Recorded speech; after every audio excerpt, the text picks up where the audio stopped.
my beloved Boss Mike Cervera.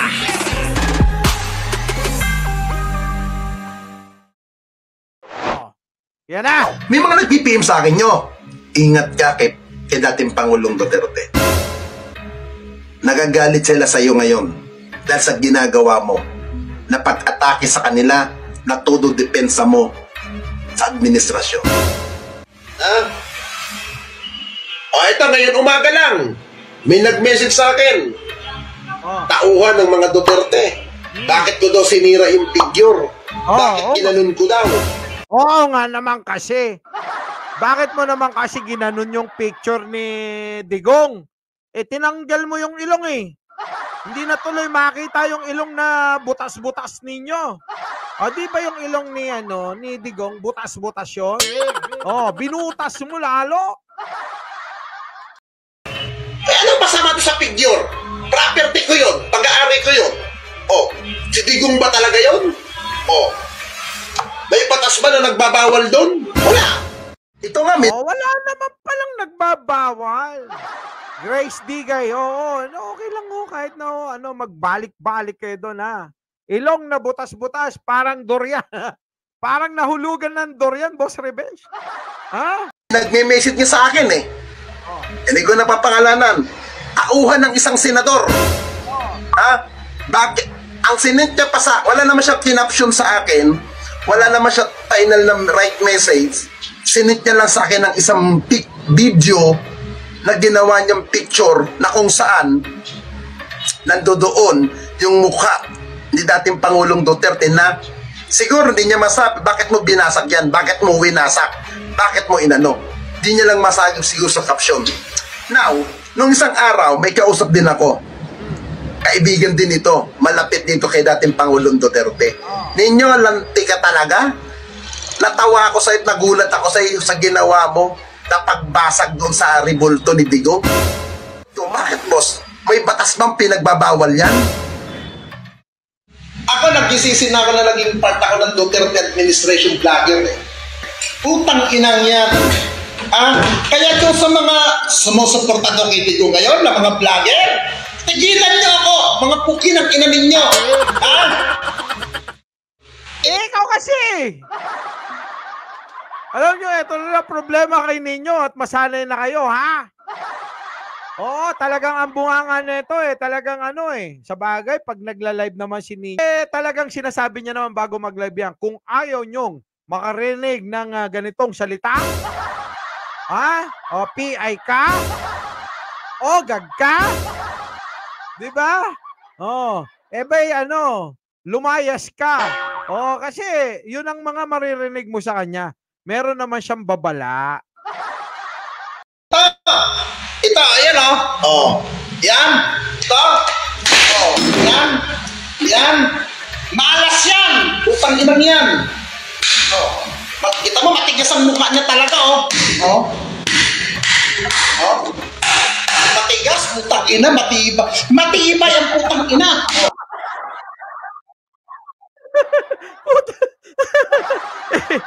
Kasi naman ikaw naman kasi, ba't mo naman ginanyan yan? Hindi mo na lang pinamigay sa DDS. Di ba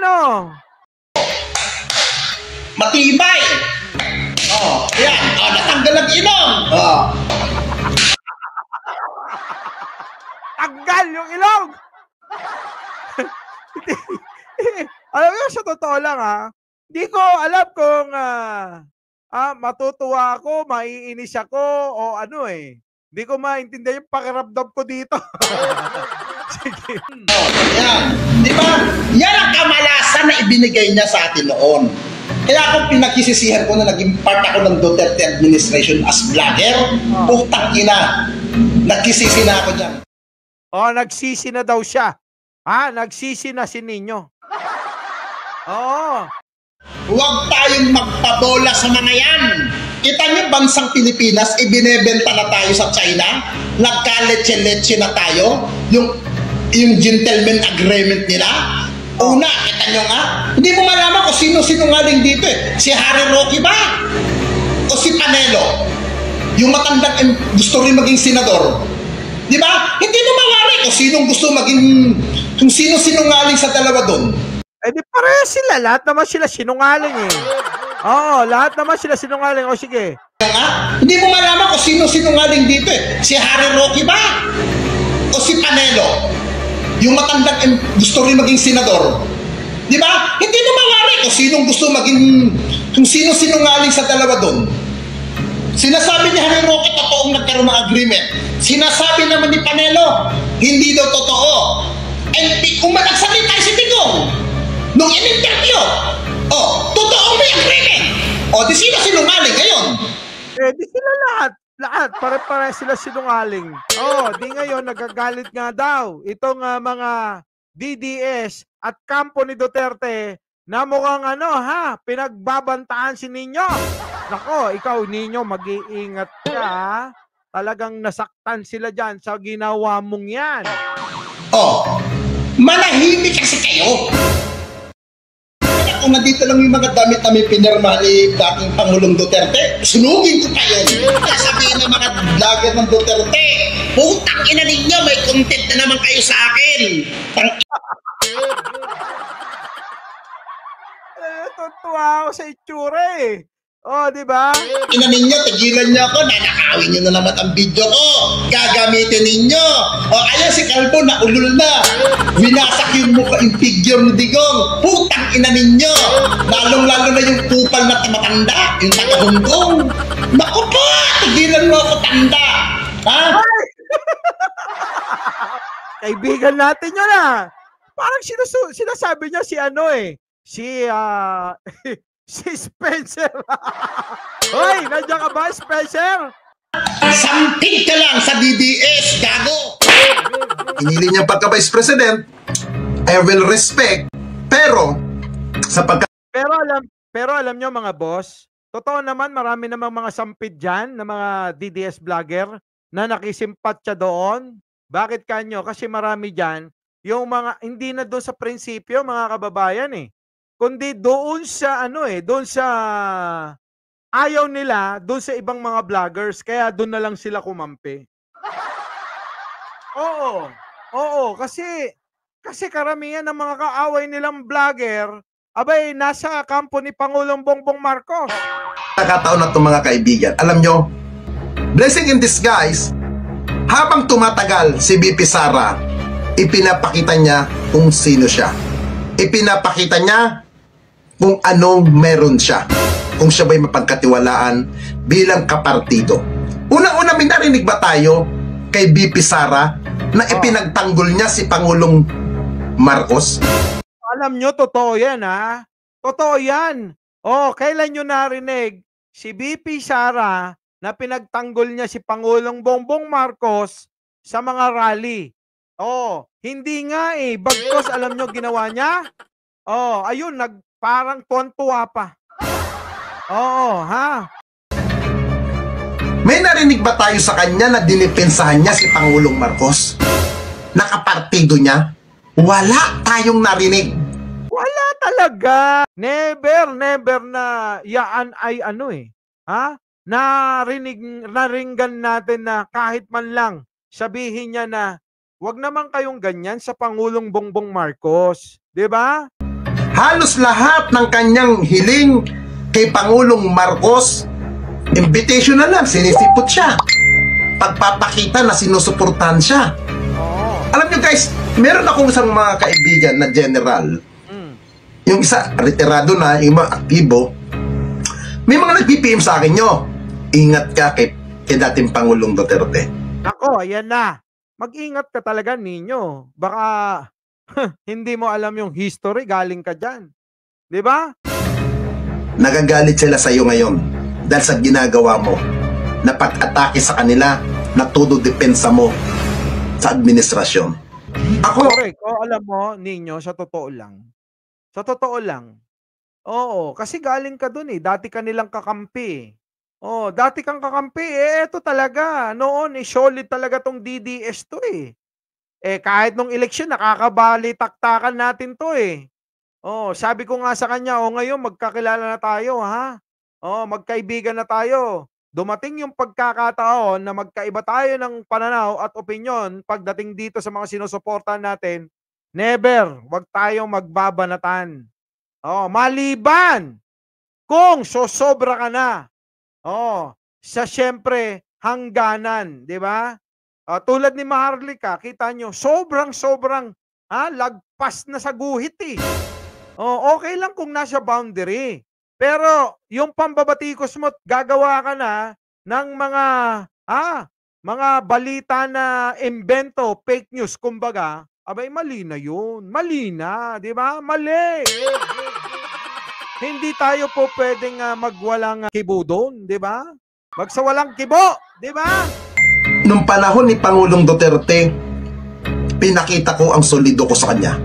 Pinakita ko ang todo suporta, todo depensa dahil sa ngalan na binabayaran niyo ako nung panahon na yan. Tinadtad ako ng mga kaso ng kabilaan, pero nung panahon ninyo, hindi niyo naman ako pinabayaan. Yun naman pala, hindi ka naman pala pinabayaan eh. Hindi niyo ako inilaglag. Hindi niyo ako hinayaan na maublo. May inaresto man ako, pero hindi niyo ako pinayagan na ipasok sa loob ng kulungan. Bagkos, pinoprotektahan niyo ako noon. Now, nung kayo'y nawala sa poder, pag sinasabi ko sa inyo sa mga text, Sir, may ganito kami ngayon, ganitong activity sa court, wala kayong reply. Hindi nyo na matulungan. Di ba? Ngayon, okay lang yan. Okay lang yan. Kasi nga, bayad nyo ako nung panahon nyo eh.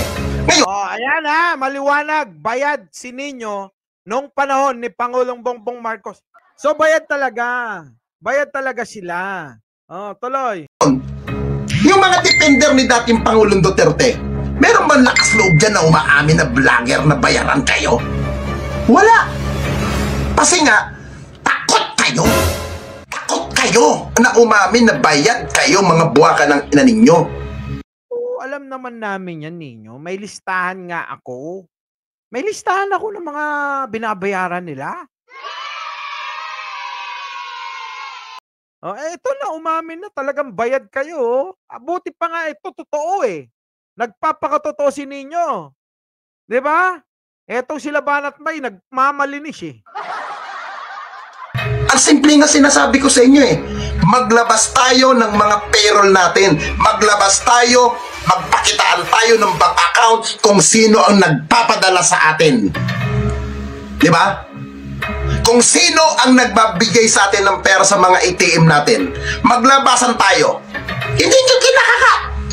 Kasi, pag sinig background yung taong nagpapadala sa atin ng pera, konektado sa Malacanang. Yun! Grabe, no? Grabe revelasyon ni rito, Nino. Ito, one time na-arresto ko sa kasong cyber libel. 8 counts. Plus 1 wiretapping. Bali 9 counts yun. Anong year to? 2021. December ito. Itong nangyaring pag-aresto sa akin sa Baguio din. PNP Nagilian ang umaresto sa akin. Kabilaan na sinong general, sinong Malacanang official ang tumatawag doon sa station commander na huwag akong ilabas sa social media, huwag akong ilabas sa kahit anong news yung pag-aresto sa akin doon. Ilang tao lamang ang nakakaalam ng kasong yon. Eto, matindi tong revelasyon ni Nino rito, ha? Na mga piling-piling kaibigan ko ang pinagsabihan ko na nakadetain ako doon. Eksaktong December 23, pinarelease nyo ako bago magdisperas ang Christmas. Isang sekretary, isang opisyal ng gobyerno. Ayan na, nako, yan na. I-reveal na ni Nino. Tawagin na lang natin na Martin. Hindi maibigay na yun. May text message na nagpadala sa akin ng 100,000 piso. Why, sana all? 100,000 true. ATM ko. Bank account. May taga-DOJ pang pumunta sa akin doon na abogado.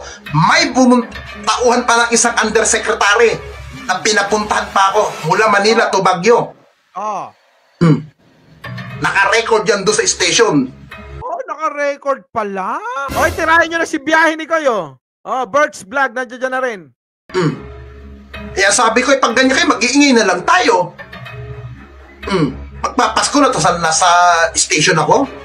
Oh. Ayun, napilitan silang iparelease ako. Binlockmail ni Ninyo. Buti hindi ka binira doon, Ninyo. Hindi. Oh, may pakinabang ka pa sa kanila nun eh. Ha? Oh, di ba? Oh. Yan, si Byron, nung time na yun, nasa Boracay siya. Sabi ko, kulitin mo sila, boss. Tangina, magpapasko, nandilito ako sa loob. Ayaw ka, kukulit yung kinabanat, bay. Oh. Tinawag-tawagan ko sino-sino. Oh. May ko, putangina, pag ganyan, mag-aatungal na lang tayo. So, ibig sabihin, natakot sila, Ninyo? Oh, Kap, ikaw ang buhay na saksi, di ba? Oh, di ba? Oh. Sabi ko nga kay Byron, tangina Byron, kung sa akin ginagawa ito, sa'yo hindi magagawa ito, gagawin niya sa'yo to. Nag-isip-isip si Kupa. Huwag kayo mag-inarte-arte sa akin. Kailan lang ba kayo sumulpot dyan? Kailan ba kayo lumutang dyan? Kailan ba kayo nagpapakilala kayong Duterte vlogger? Ngayon ako'y sumusuporta sa administrasyon ni Pangulong Marcos, ni House Speaker Martin Romualdez, sasabihin nyo, bayaran na? Anong kahibangan yan? Sinunod ko lang ang sinabi ni dating Pangulong Duterte at ni dating Manila Mayor Isko Moreno na tulungan, suportahan ang administrasyon na to. Ngayon pa sabihin nyo, bayad na, bayad? Wala ba kayong maribat? Ha? Dating Pangulo. Wala silang maribat, pero Ninyo, alam mo? Oo, umamin ka na. Umamin ka na eh. Aminin mo na ng lubos-lubusan. Rodrigo Roa Duterte na Jacolero din, nakulang din sa kakakantot yan, hindi na nakakakantot yung matanda kasi hindi na tumatayo ang bayag ng matanda. Ay nako, sobra naman yun. Grabe ka naman, Ninyo. Napatawa mo ako. Siyempre matanda na yun, wala nang ganun yun. Hindi na tumatayo ang bayag ng matanda ni dating Pangulong Duterte. Siyempre senior citizen na lang yan. Pag ganun-ganon na lang ang titi ni dating Pangulong Duterte. Naku, may high blood na naman dito ang mga follower ng mga Duterte.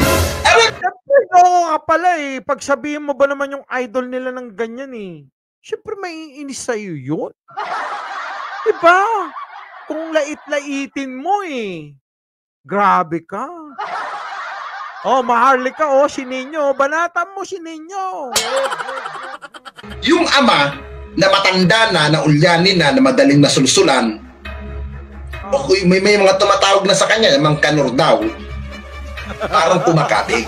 Samantalang yung anak niya na mayor ng Davao, prayer rally ho yun puot at galit ang isinisigaw.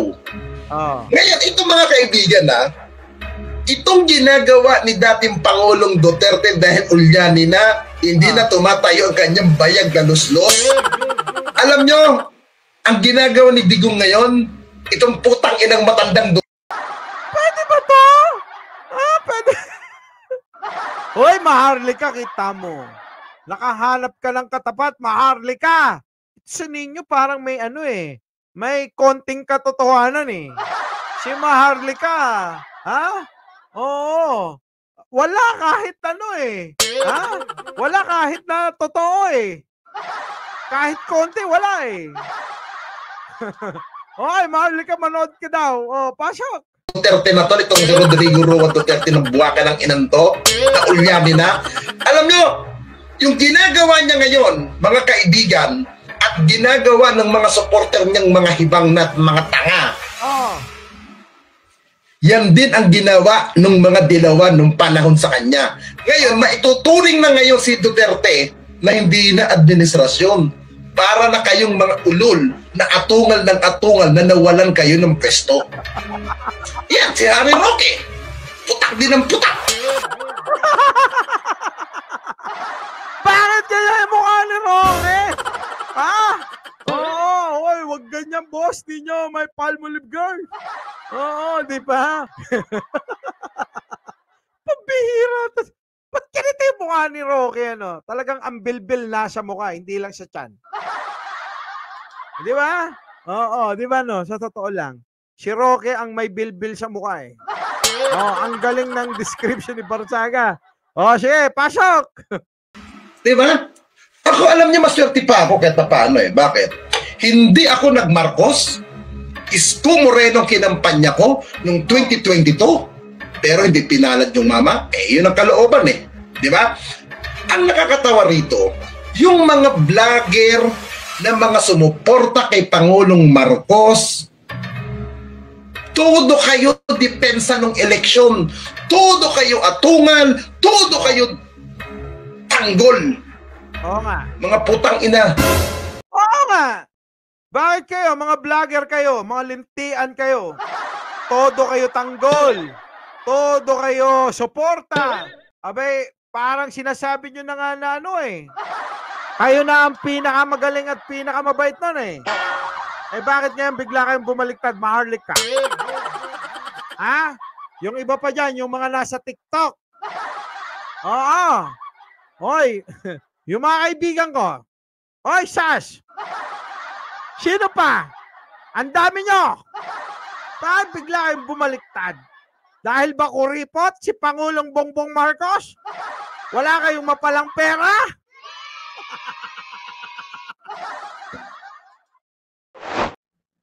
Our beloved Boss Mike Severa.